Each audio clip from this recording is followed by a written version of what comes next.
If you like what you see, please like and share the video, and subscribe to the channel, turning on all notifications. If you would like to support this channel with a one-time donation, which is not tax deductible, please do so through Buy Me a Coffee. The link is in the description. If you buy a coffee, I will mention your name in my next video. Buy 3 or more coffees, and I will read your comment up to 3 sentences, as long as it is not out of line. You can also like and follow us on Facebook. The link for that is also in the description. Now, I made a decision quite a while ago that I could not report on current events. The fact that I have a day job and the manner in which I produce my videos makes it impossible for me to put videos out at the drop of a hat, which is what is required when you are reporting on current events. It's all I can do to get one 15-minute video out once a week. However, a couple of things have happened recently that I feel I need to comment on. These are the approval of Medjugorje and the comments Pope Francis made about all religions leading to God, so I've made an exception.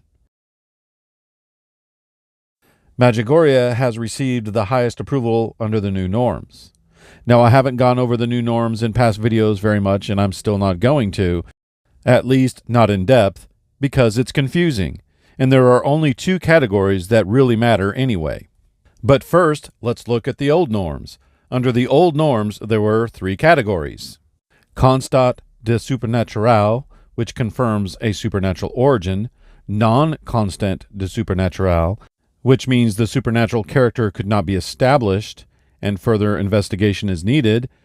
And constant de non supernatural, which declares that the phenomenon does not have a supernatural origin, leading to its prohibition. The new norms have done away with the top category, which confirms the apparition is of supernatural origin, except in rare cases, the Pope can still declare it. And no, that's not what's happening with Medjugorje.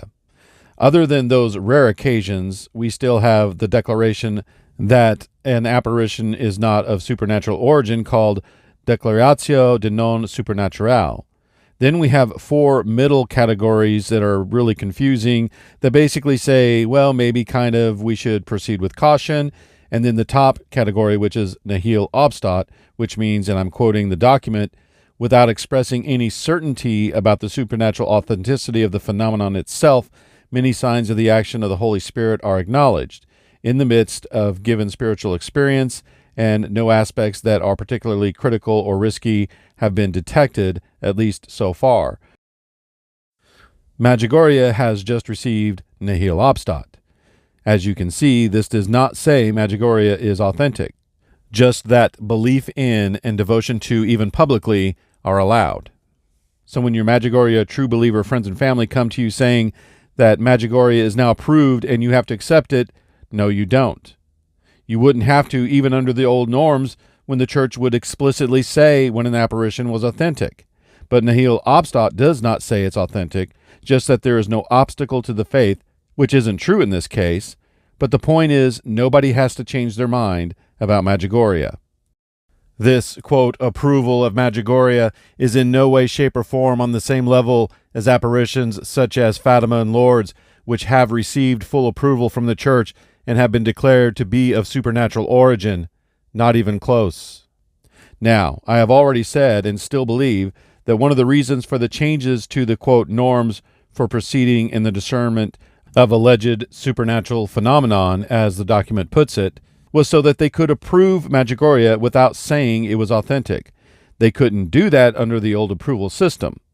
Under the old system, Medjugorje would eventually have to have been declared not of supernatural origin. Why? Because it was declared to not be authentic by all of the bishops of Mostar, who were the ordinaries of the apparition, and under the old system, the local bishop had jurisdiction. That has been taken away under the new norms, and because it's clearly not of supernatural origin. Now, anyone who believes in Medjugorje, I don't think less of you or anything like that. It's your right, and we can still be friends as far as I'm concerned. Pope Francis says all religions are a gift from God. On a trip to Asia, Pope Francis said, quote, all religions are paths to God. I will use an analogy. They are like different languages that express the divine, and other such nonsense. The damage control pope-splaining has kicked into high gear, as well as catcalls from sadists saying, "Now can you see that he's not the pope?" It is the common opinion of the saints that if a pope falls into heresy, he loses his office. This statement from Pope Francis is certainly heretical. So has he lost his office? I don't know. But the safe position, in my opinion, is to say no, he has not lost his office. Why? Well, we are laymen and have no business declaring that a pope has lost his office. Now, anyone who's taken that position, I throw no stones, because quite frankly, you might be right. But for me, I follow what Father Hess has said on this. Now, keep in mind, he was talking about John Paul II, but if you look at some of the things John Paul II said, there's not that much of a difference between him and Francis. It's just that the fruits of Vatican II and the state of the church are really coming to light now, and people are waking up. So Francis is under a lot more scrutiny than John Paul II. Not to mention the media is different now. Back then, every little thing John Paul II did or said was not reported on. But Father Hess said basically, in order for a pope to lose his office because of heresy, it has to be formal heresy. Material heresy means the matter of heresy is there. Formal heresy means the matter is there and the person has been given enough information on what the church teaches that he should know better. If it's material only, then he wouldn't lose his office, and he receives the benefit of the doubt. In other words, unless we have proof that the heresy is formal, we assume it's material only and that the Pope has not lost his office. An example that Father Hess gives is if the Pope were to say, "The Council of Trent says this, but I say that," then we would know he's in formal heresy. Now, some have said, look, he's the Pope. He went to seminary. His whole life is Catholic theology. Of course he knows better. Therefore, his heresy is formal, and he has lost his office. I'm not so sure.